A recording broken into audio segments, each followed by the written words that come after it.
ऊपर भी कंट्रोल, कुछ भी बोला जाए, कुछ भी किया जाए, तो ऐसे कार्य के अंदर इसको कहा जाता है विभत्स रस का कार्य के अंदर। तो इस जीवात्मा को अनादिकाल से इस संगना पड़ी है कुतूहल वृत्ति के अंदर आने का कार्य के अंदर, अच्छा दृश्य देखने का कार्य के अंदर इतनी रुचि नहीं जगेगी, लेकिन विभत्स रस का कार्य देखने के अंदर इतनी इंतजारी, इतनी तमन्ना, ये जगने का कार्य होता है। तो इसके अंदर कहा जाता है ये भी पराधीनता है, ये पराधीनता है। यदि इंसान विभत्स रस का कार्य के अंदर देखा जाए, खुद का देखा जाए, इस शरीर का स्वरूप देखा जाए और रहा अंदर आत्मा का देखा जाए, और आज के समय के अंदर आहार ग्रहण करने के द्वारा इस शरीर की स्थिति कैसी है ये यदि देखा जाए, ये विभत्स रस के अंदर, लेकिन इसके अंदर जीवात्मा नहीं आ सकता। तो इन परिस्थिति के अंदर नव रसों का कार्य के अंदर विभत्स रस तक अपने पहुंचने का उसका विस्तार आगे आएगा। बार भावना का कार्य में खाली नाम गिना रहा हूं, बार भावना के अंदर जभी जभी आएगा तो उपाध्याय भगवान अपने श्रीमुख से अंदर रखा बताया जाएगा।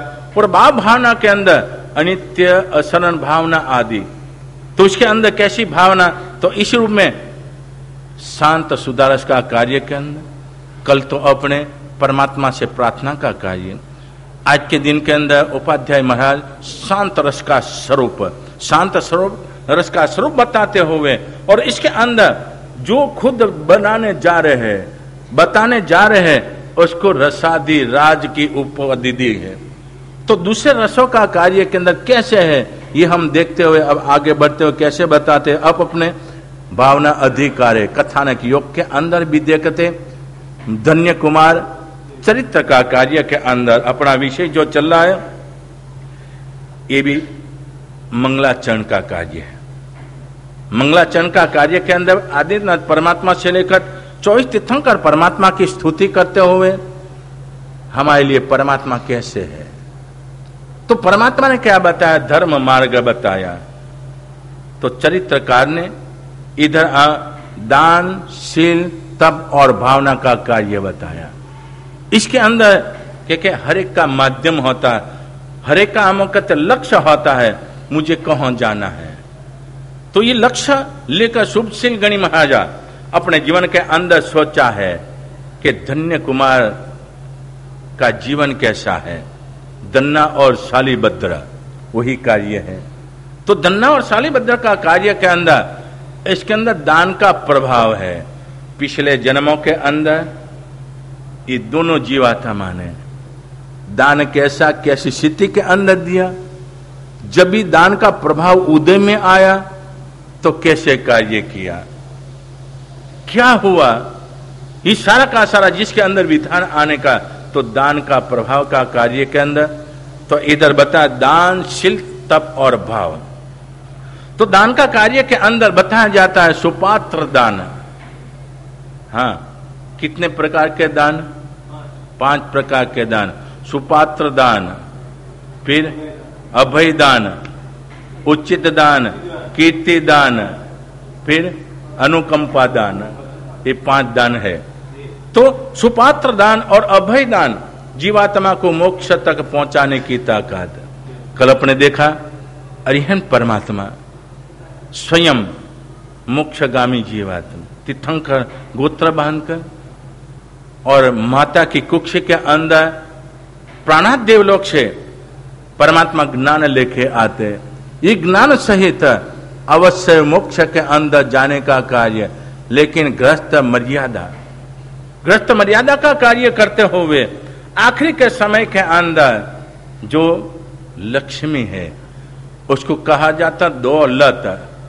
क्या कहते, दौलत कहलाते।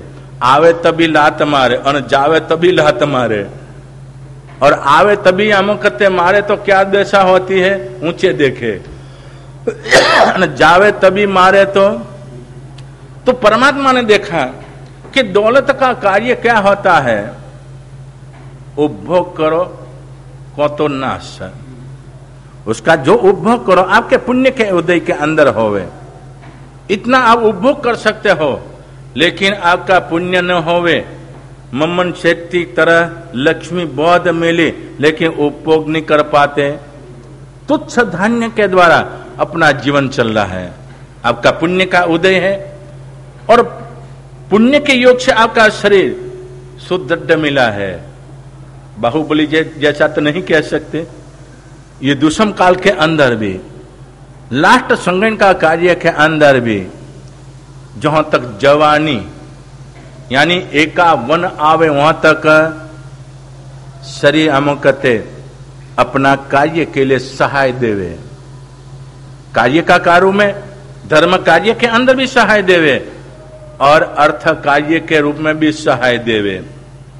ईश्वर में जो मिला है ये इसको तन मन और धन का कार्य के अंदर, तो ये पुण्य के योग से मिला।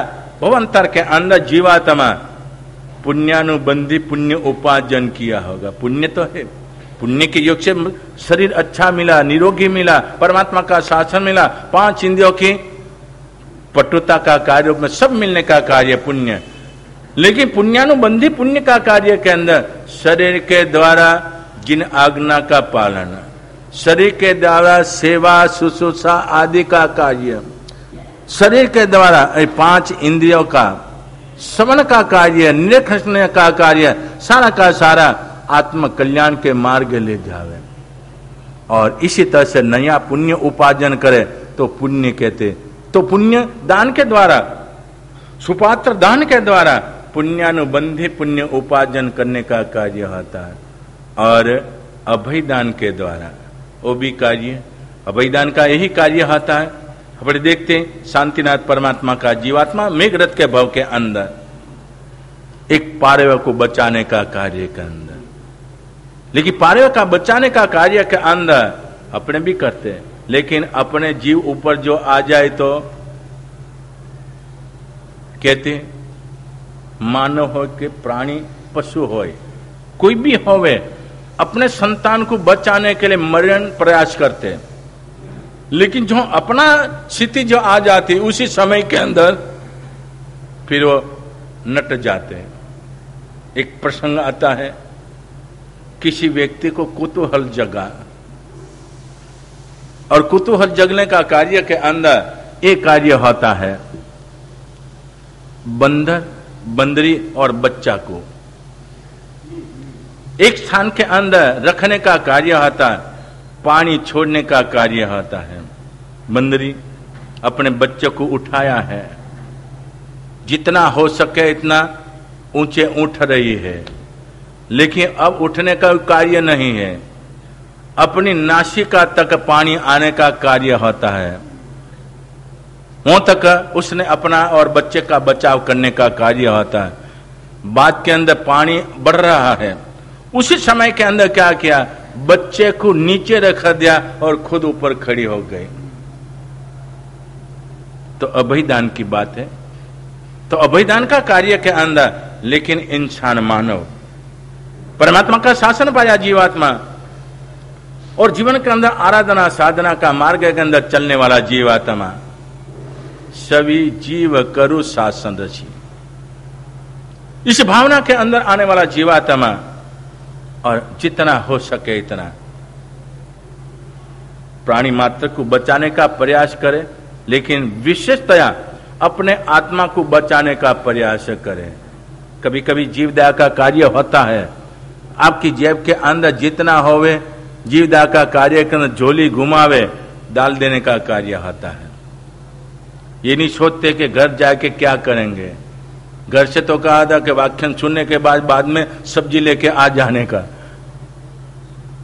दिनचर्या चलती, लेकिन सब्जी वाले के पास आपकी अमुकतें भाई बंधाई और खान ऐसी हो गई है, यदि इधर चलता होवे आपने दे दिया और वहां से उधार लेकर कल दे दूं, हाँ वो भी विश्वसनीय है, बड़े सेठ है तो ग्राहक तो जाना नहीं चाहिए, तो उसमें दिया जाएगा। लेकिन हमारा आत्मा हमारी ही प्रवृत्ति के द्वारा अनेक प्रकार के कर्म बंधन की प्रकृति के अंदर चल रहा है, उसको बचाने का प्रयास, तो उसको कैसे अभयदान का कार्य, अभयदान का कार्य के अंदर अपने जीवन के अंदर इस आराधना का कार्य के अंदर तो अभयदान और सुपात्र दान, मोक्ष तक पहुंचाने का कार्य के अंदर, तो दूसरा जो कार्य है उचित दान, कीर्ति दान, अनुकंपा दान।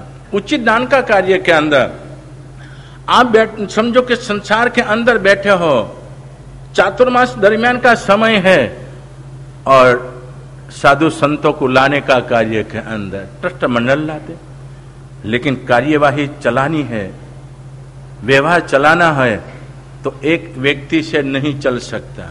सुखी संपन्न व्यक्ति है, अलग बात है, ये तो समाज का साथ लेकर चलने का कार्य होता है। और इसके अंदर आपके घर ऊपर यदि मेहमान आए और आपको कहा जाए कि महाराज का चातुर्मास किया, इसके अंदर आपकी शक्ति के अनुसार जो किया जाए उसको क्या कहा जाता है? उचित दान का कार्य। इसके अंदर उचित आपके पास आपकी जो शक्ति है उसके अनुसार लिखाना का कार्य के अंदर उचित दान का कार्य। फिर अनुकंपा दान का कार्य, अनुकंपा का दान का कार्य के अंदर कहा जाता, दान देने का कार्य के अंदर देखने का होता पात्र और पात्र कार्य, लेकिन अनुकंपा दान के अंदर पात्र और पात्र का देखने का कार्य नहीं होता है। कोई भी आमक दुखी जीवात्मा होता है उसको देने का है, लेकिन देने का इतना विवेक रखा जाए उसको भोजन ही दिया जाए, ईश्वर में अपना कार्य किया जाए, लेकिन उसको पैसा दिया जाए तो शराब भी पी सकता है, तो उसको कहते हैं अनुकंपा दान। अनुकंपा का कार्य होता है कि अपनी शक्ति है, शक्ति का कार्य के अंदर इस जीवात्मा को अपने सहायभूत मानना। लेकिन दूसरे 5वें नंबर के अंदर कीर्ति दान का कार्य होता है। तो कीर्ति दान का कार्य के अंदर जो तकती आवे, जो नाम आवे, ऐसे स्थान के अंदर देने का कार्य के अंदर, तो उसको कीर्ति दान का कार्य द्रव्य क्षेत्रकार और भाव कहा जाता है। आज के समय के अंदर यदि कीर्ति दान के अंदर भी आप यदि जाओगे तो इसके अंदर भी लाभ ही है। हाँ, उपासना के अंदर, मंदिर के अंदर आप जाकर देखो, मेरे बाबा ने, मेरे पिताजी ने ये प्रतिष्ठा कराई है और मंदिर भी न आता होवे, अभी आकर देखे मेरा पिताजी ने प्रतिष्ठा कराई है तो मैं भगवान का दर्शन भी नहीं करने आता, तो मन के अंदर कभी ग्लानि होवे और भाव जगे, अने परमात्मा का दर्शन वंदन पूजन करने का भाव जगे। यदि ऐसी तख्ती देखें और देखकर हमारे मन में भाव जगे, उपासना के अंदर इसी तरह से देने का कार्य बना, तो मेरी भी शक्ति है तो मैं भी कुछ दूं, ईश्वर में देने का कार्य के अंदर, अपने जीवन के अंदर सुपात्र दान। तो दान का कार्य के अंदर अभय दान, उपास, सुपात्र दान। तो इधर बताया जाता है 1म नंबर के अंदर दान का कार्य। तो दान से क्या कार्य होता है? तो कहा जाता है राजा को दान दिया जाए तो क्या कार्य होता? राजा को दान नहीं, भेंटना कहा जाता है। राजा को भेंटना दिया जाता है तो राजा की प्रसन्नता बनती है।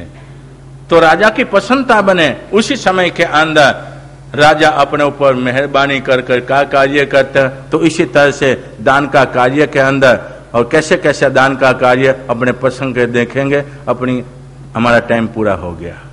एक आसनो ब्यासनो आमिले ओके सुनकार से पोर से साड़ो से ओके जन जन परमानन खम सल थाना बोगनम सा जंगन पच्छन का दिशं आमिले बचखाय अनथना भुग्य ले लें गिहत सम एकासनम निवि एकासन बचखाय तिवि हम बन असनम अनन खम जगारी नामसन गुरु मठम पाइ हम बाण संदेशासम ओ बोगन छान थान भगवान मो सोस नगड़ वचरे उपसरंगा क्षम्यांति सिद्धंते विघ्नवलय मनः प्रसन्नामति पूज्यमाने जिनेश्वरे सर्वमंगल मंगल्यम सर्वकल्याण कारणम पदाम सुदमानम जैनम जयति शासनम।